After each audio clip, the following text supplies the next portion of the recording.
So students, today we study about yet another green energy source, that is wind energy.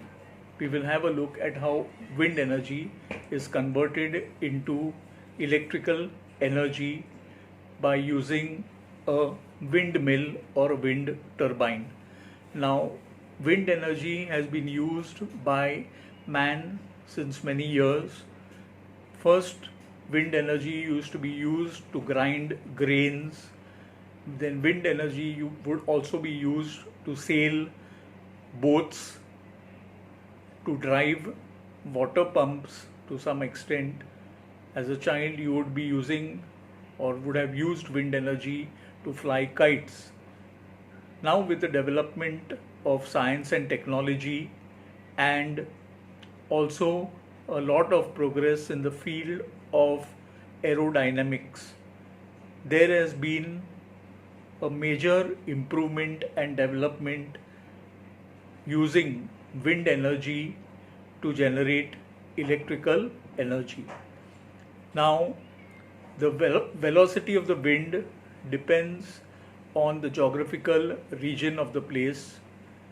Near the seashore, the wind velocity is high, and even at some high altitude places like hill areas or mountains, you will have a high wind velocity. So these are places which are suitable for setting up wind energy power plants. Now, let us see what is a windmill, or how do we define a windmill or a wind turbine.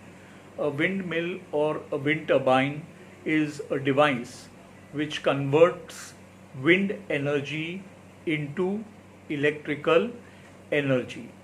Now, a windmill would be consisting of 2 blades or 3 blades, and the height of the windmill also keeps on varying with the place in which it is to be installed and depending upon the velocity of the wind in that particular region.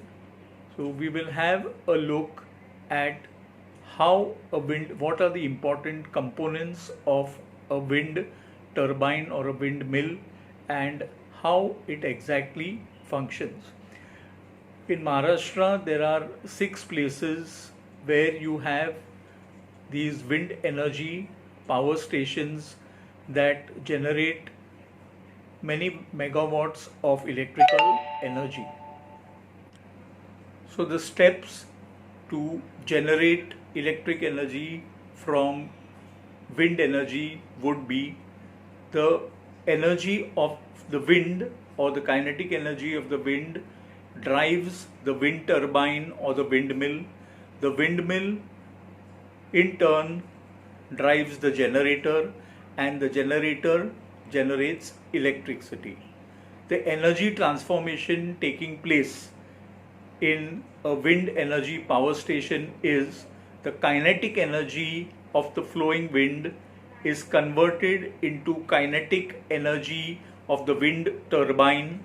The kinetic energy of the wind turbine is then converted into electrical energy with the help of the generator. So this is how a wind energy power plant functions. So here you have the diagram of a windmill. Ideally, a windmill would consist of 2 or 3 blades connected to a gearbox via a shaft. The gearbox in turn is connected to a generator via another shaft.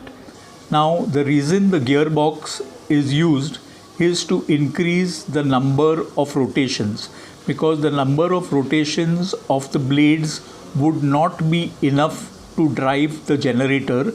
So through the gearbox, the number of rotations, that they call it as RPM, the number of rotations per minute is increased by almost 100 times, so that it is enough to drive the generator to convert the kinetic energy of the blades into electrical energy. Then you can see the vertical support also over there.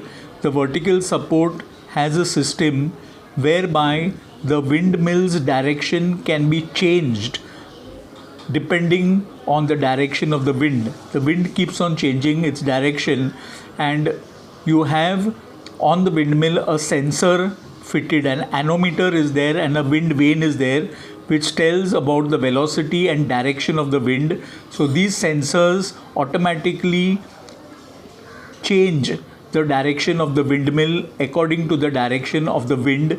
Even the blades are aligned automatically. So this huge development in science and technology has enabled us to efficiently convert wind energy into electrical energy.